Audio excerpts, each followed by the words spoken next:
of the Lord is all we asking for. Blessings of the Lord is all we asking for. Looking up to the Lord for our daily bread. Looking up to the Lord for our daily bread.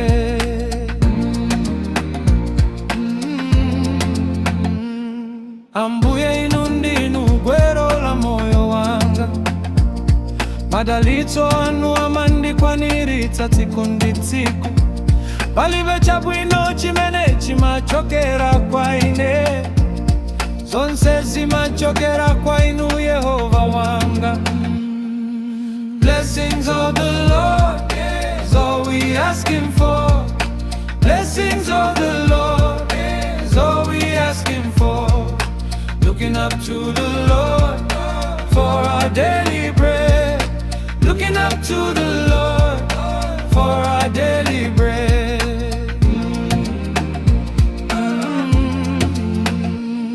Ndimayang'ana kumwamba ndichikhulupiriro. Chakudya changa cha tsiku ndi tsiku chimachokera kwa inu. Ngakhale ndidutse masautso sindichita mantha. Chifundo chanu chimanditsogolera nthawi zonse.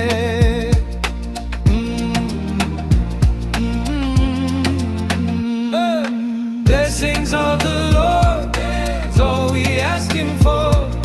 Blessings of the Lord is all we asking for. Looking up to the Lord for our daily bread.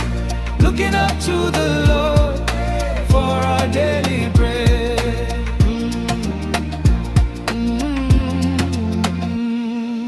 Moyo wanga ulimanja mwanu Ambuye. Madalitso anu sangwederetu paine. Munditsogolere njira zonse zimene ndiyende. Kuti ndikhale mchifuniro chanu nthawi zonse.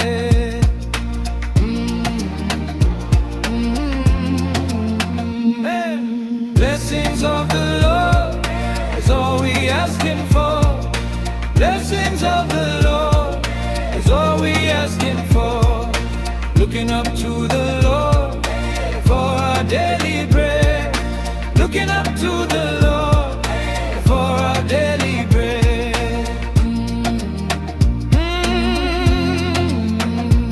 Ndikuyamika chifukwa cha chisomo chanu.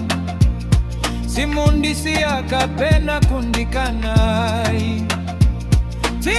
Tsiku ndi madalira inu Ambuye. Moyo wanga wonse ndikupereka kwa inu.